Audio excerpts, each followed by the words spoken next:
Mais j'ai commencé par découvrir cette affaire, cette sombre affaire, quand je l'ai couverte pour le journal Le Monde pour lequel je travaille, qui m'a envoyée en Malaisie. Il se trouve que je connaissais déjà la plupart des acteurs, des pays, des gouvernements impliqués dans cette histoire, par hasard quasiment, puisque j'ai travaillé en Malaisie par le passé pendant 3 ans et demi, j'ai travaillé en Australie, bon, également en Nouvelle-Zélande, à Taïwan, je suis aujourd'hui basée à Hong Kong. Donc j'ai 25 ans de connaissances dans la région. Et de ce point de vue-là, je me suis considérée mieux placée que beaucoup d'autres journalistes pour approfondir cette histoire qui, de toute évidence, avait besoin d'être creusée parce qu'elle n'était pas satisfaisante telle qu'on nous la racontait. Alors, ce qui s'est passé, c'est qu'il a fallu quelques jours, quasiment une semaine, pour qu'on raconte une histoire sur cette disparition. Et la version officielle, effectivement, c'est finalement, il a quand même fallu 7 jours pour la mettre au point, et ce que je démontre, c'est justement la fabrication de cette histoire, c'est que l'avion aurait tourné à gauche, disons, qui serait reparti au-dessus de la Malaisie, qui serait monté dans le détroit de Malacca, et qu'ensuite, pour une raison totalement inconnue, il serait parti dans l'océan Indien. Ça, c'est ce qu'on nous dit, et que le vol aurait fini dans l'océan Indien. Je la conteste parce que je l'ai simplement démontée et j'ai cherché des preuves des trois principales parties de cette version, à savoir, un, qu'il y a eu un acte délibéré, c'est l'expression du Premier ministre malaisien le 15 mars, acte délibéré d'éteindre les moyens de communication. Or, je découvre qu'il n'y a aucune preuve de cet acte délibéré. Pour ce qui est du fait que que l'avion ait survolé la Malaisie en sens inverse, il n'y a de nouveau aucune preuve de ce survol. Il y a de vagues repères radars, mais même la justice française qui a demandé à voir les images radars de la Malaisie ne les a pas obtenues. Et je sais que les Australiens ne les ont pas obtenues non plus, ce qui pourrait tout simplement dire qu'elles n'existent pas. Donc je pense qu'il n'y a aucune preuve que le vol MH310 a survolé la Malaisie en retour. Quant au fait que il est fini dans l'océan Indien, c'est purement et simplement basé sur une théorie de la société anglaise de communication par satellite Inmarsat. Et là aussi, c'est extrêmement ténu. Et les données radar n'ont pas été partagées avec le public. Donc tout ça fait qu'on a une version officielle qui ne repose sur rien.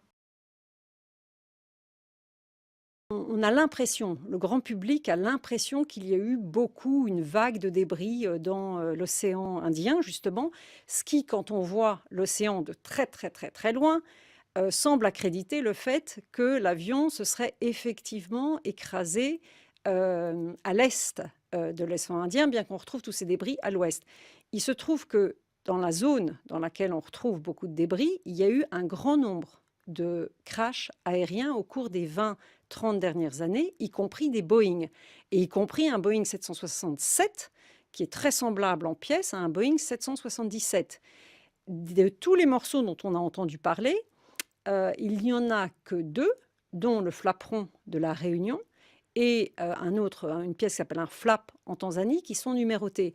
Pour ce qui est du flaperon de la Réunion, j'ai eu accès au dossier, et tout ce que je peux dire, c'est que c'est loin d'être probant. Donc je ne suis pas capable de dire que ce n'est pas une pièce de l'avion, mais je suis étonnée de la rapidité avec laquelle le juge a décidé que c'était une pièce. Quant à l'autre seule pièce véritablement numérotée, le flap de Tanzanie, on n'a pas eu, personne n'a vu les documents qui montraient que ce flap fabriqué par Alenia, le fabricant italien, en 2001, donc les dates peuvent correspondre à la fourniture pour ce Boeing-là, on n'a pas vu les documents. Donc ce que je dis, c'est que possible, mais extrêmement ténu. J'ai peu de certitudes, mais j'ai un ensemble d'indices qui commencent à être extrêmement épais. C'est ouais, un ensemble, un cluster en anglais, qui laisse penser qu'il s'est vraisemblablement passé quelque chose de catastrophique dans les minutes, maximum 1 heure ou 2 après la perte de contact de l'avion. Et pas du tout des heures après.